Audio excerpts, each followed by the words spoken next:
किसी राजा के दरबार में एक बेहद बुद्धिमान मंत्री था जिसके पास हर समस्या का समाधान था। राजा अपने इस मंत्री से बिना पूछे कोई भी बड़ा फैसला नहीं लेता था। एक दिन राज दरबार में राजा ने अपने इस मंत्री से कहा, तुम इतने बुद्धिमान हो लेकिन तुम्हारा बेटा तो बेहद मूर्ख है। राजा की ये बात मंत्री को अच्छी नहीं लगी। मंत्री ने राजा से पूछा, महाराज आप ऐसा क्यों बोल रहे हैं? आखिर आपको ऐसा क्यों लगता है कि मेरा बेटा मूर्ख है? इस पर राजा ने कहा, मैं रोज़ सुबह जब जनता से मिलने के लिए जाता हूँ तो वहाँ पर तुम्हारा बेटा भी मौजूद होता है। मैं रोज़ तुम्हारे बेटे से ये पूछता हूँ कि सोना और चांदी में से कौन सी चीज़ सबसे ज़्यादा कीमती है। तुम्हारा बेटा हर बार चांदी ही कहता है। राजा की ये बात सुनकर दरबार में मौजूद लोग ज़ोर ज़ोर से हंसने लगे। इस पर मंत्री को बहुत ही ज़्यादा बुरा लगा। उस दिन मंत्री बिना कुछ कहे अपने घर वापस आ गया और घर आते ही अपने बेटे से पूछा, सोने और चांदी में क्या मूल्यवान है? बेटे ने फौरन जवाब देते हुए कहा, पिताजी सोना अधिक मूल्यवान है। बेटे का जवाब सुन मंत्री ने कहा, तुम्हें जब पता है कि सोना कीमती धातु है तो तुम क्यों राजा को रोज़ रोज़ गलत जवाब देते हो और चांदी को कीमती धातु कहते हो? बेटे ने कहा, पिताजी राजा रोज़ सुबह बाजार में जाकर प्रजा से मिलते हैं और मुझे बुलाकर मेरे सामने 2 सिक्के रखते हैं जिनमें से एक चांदी का होता है और एक सोने का।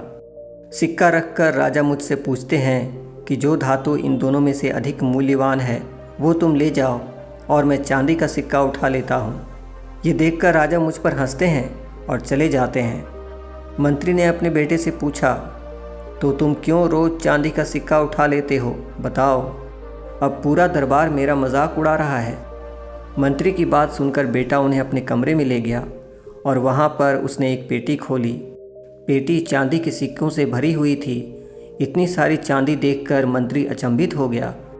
बेटे ने कहा, पिताजी जो सिक्के राजा मुझे देते हैं ये सब वही हैं। जिस दिन मैंने राजा को सही उत्तर दे दिया, राजा मुझसे ये सवाल पूछना बंद कर देंगे और मुझे रोज़ एक सिक्का मिलना बंद हो जाएगा। ऐसा होने से मेरा ही नुकसान होगा। अगले दिन मंत्री ने अपने बेटे की चतुराई राजा को बताई।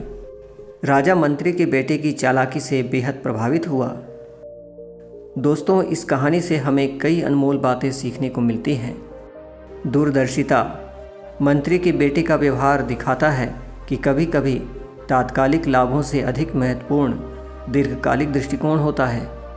कुछ लोगों के काम करने का तरीका ऐसा होता है जो दूसरों को समझ में नहीं आता, लेकिन आगे चलकर वही काम बहुत बड़ा लाभ पहुंचाने वाला होता है। जैसे मंत्री के बेटे ने अपनी चालाकी और धैर्य के कारण हर दिन चांदी के सिक्के जमा किए। स्थिति की गहराई को समझना। राजा और दरबारियों ने मंत्री के बेटे को मूर्ख समझा, लेकिन असल में वह परिस्थितियों को गहराई से समझने में चतुर था। हमें भी बाहरी दिखावे पर न जाकर अपने उद्देश्य को पूरा करने पर ध्यान देना चाहिए। अपमान को अवसर में बदलना। मंत्री पुत्र ने राजा की हंसी को अपनी कमजोरी नहीं बनने दिया, बल्कि उसे अवसर में बदल दिया। यह हमें सिखाता है कि परिस्थितियों को सकारात्मक नज़रिए से देखना चाहिए। चुपचाप अपने फ़ायदे के लिए काम करना, बिना किसी को बताए अपने लाभ के लिए सोचना और काम करना भी एक कला है। मंत्री का बेटा अपनी चतुराई से अपनी ज़रूरतों को पूरा करने में सफल रहा। बुद्धिमान निर्णय। कभी कभी जो चीज़ पहली नज़र में मूर्खतापूर्ण लगती है उसके पीछे एक गहरी रणनीति हो सकती है।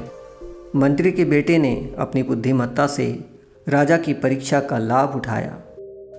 सतर्कता। किसी व्यक्ति के कार्य को देखकर तुरंत निष्कर्ष पर नहीं पहुंच जाना चाहिए, बल्कि ये समझने की कोशिश करनी चाहिए कि आखिर में उसके इस तरह के काम करने का असली कारण क्या है। परिस्थिति के अनुसार काम करना। हमेशा एक ही तरह से काम करना सही नहीं होता है। हमें स्वयं को परिस्थिति के अनुसार ढाल लेना चाहिए।